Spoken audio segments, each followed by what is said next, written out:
to the third hour of American Agenda. I'm Bob Sellers. And I'm Heather Childers. Thank you so much for sticking around with us or just joining us.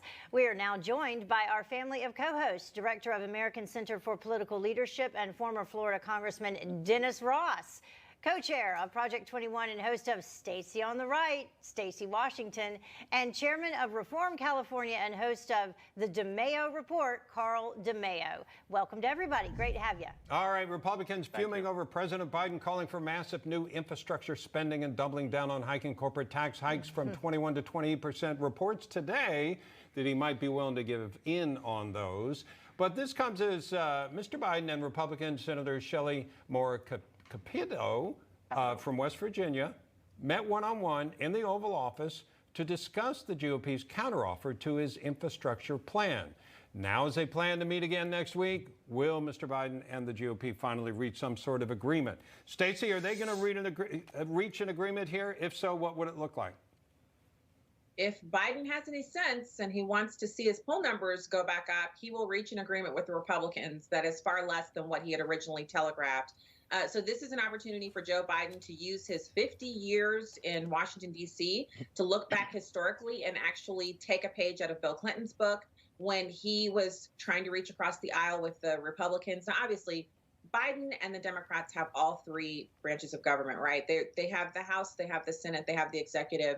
They really have a lock on the judiciary, even though they don't control the Supreme Court technically. So this is an opportunity for them to show that unity and bipartisanship are not just words that they ran on, but something they're truly interested in.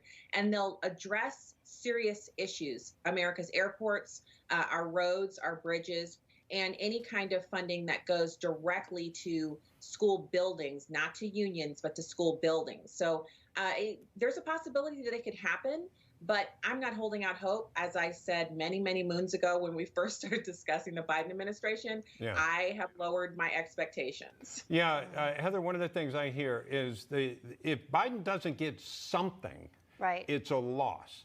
And so it comes down to if he can get all of the senators, Democratic senators, to go along with him, including Capito and Manchin, who I believe was also in the meeting, then maybe he gets everything through. But if not, he is going to have to come to the table. Yeah, and apparently from sources in the meeting, they're saying that he's still demanding about $1 trillion in infrastructure spending. Republicans have to agree to that, but he is willing to not have this corporate tax hike as high as 28%.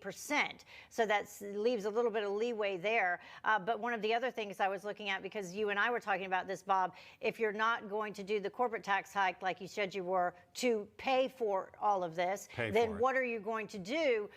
One of the things is this increased tax revenues from stepped up enforcement. Remember how they've talked about maybe hiring more IRS agents, where they think by hiring more IRS agents to come after you and I or anyone that may be fudging on their tax returns, they can raise $700 billion. Yeah, they say that. I don't know if that's a true number. They throw a lot That's one of the things they allegedly talked about in this meeting. Yeah, and Dennis, I've always felt like they want to raise taxes, not because they actually want to pay for the programs they're pushing through, because they probably wouldn't, but because they want their base to say, oh, yeah, the rich are getting taxed. Right. Absolutely. And one of the things in Congress is that you've got to have a pay for. You got to show a revenue source. And the best way to show a revenue source is not through savings, although that's the more practical way, but to show an increase in taxes. And that gets everybody excited, because then all of a sudden they may get something from it. They might get another stimulus check. They might get another, benefit, or they might get a new bridge or a new electric grid. Look, Shelley Moore Capito is a dynamic woman. She has the charm of a Shirley Temple and the audacity of a Margaret Thatcher. I served with her in the House, and she will do very well there. But they need to do it in a piecemeal fashion, because the Senate can't do this under reconciliation. That's what their parliamentarian basically told them. That second bite of the apple is going to be tough for them. So, she's in a good position to leverage, I think, the Republican concerns. And I'm hopeful. It's a need that has to be addressed for this country. Infrastructure is in desperate state of disrepair. Apparently, also they're talking about spending the $75 billion that was unspent for COVID-19 relief to also pay for the $1 trillion in infrastructure. Yeah, Carl, jump in here. What are your thoughts on this? Well, I'm going to disagree with the panel. I want to put out a little bit of reality here. $700 billion, which is what the Senate Republicans are offering as their, quote, reform proposal.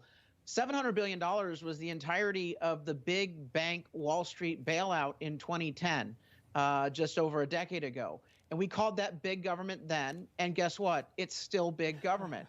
It's not a win for the American taxpayer when Biden says 2.2 trillion and Republicans say 700 billion. That's not a win. It's bigger government. And if anyone thinks that this is going to fill even one pothole, they literally are deluded. The reality is this is chock full of special interest set-asides and political funding on the left. Joe Biden and the Democrats are proposing to create a climate change corps like AmeriCorps or the Peace Corps. The climate change corps would be 200,000 community activists funded by taxpayer money to go door to door and basically tell residents why we have a climate change crisis and why Republicans want them to choke on dirty air.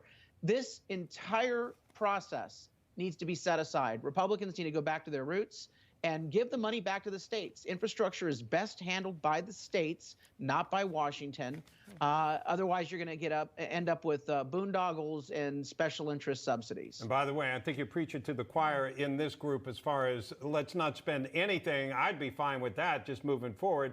I think we're trying to look at the reality, though, that even Republicans want to bring something home to the district. And if they say, hey, we're going to fix that bridge or we got a new bridge, that seems to work politically. Traditional infrastructure. Real infrastructure. That doesn't make it right. That does not make it right. And that's why we had the Tea Party. That's why we had President Trump. We want to clean up the swamp. We don't want to be Democrat light. We want reformers in Washington. And that's why we have you here with us talking about it. Thank you, Carl.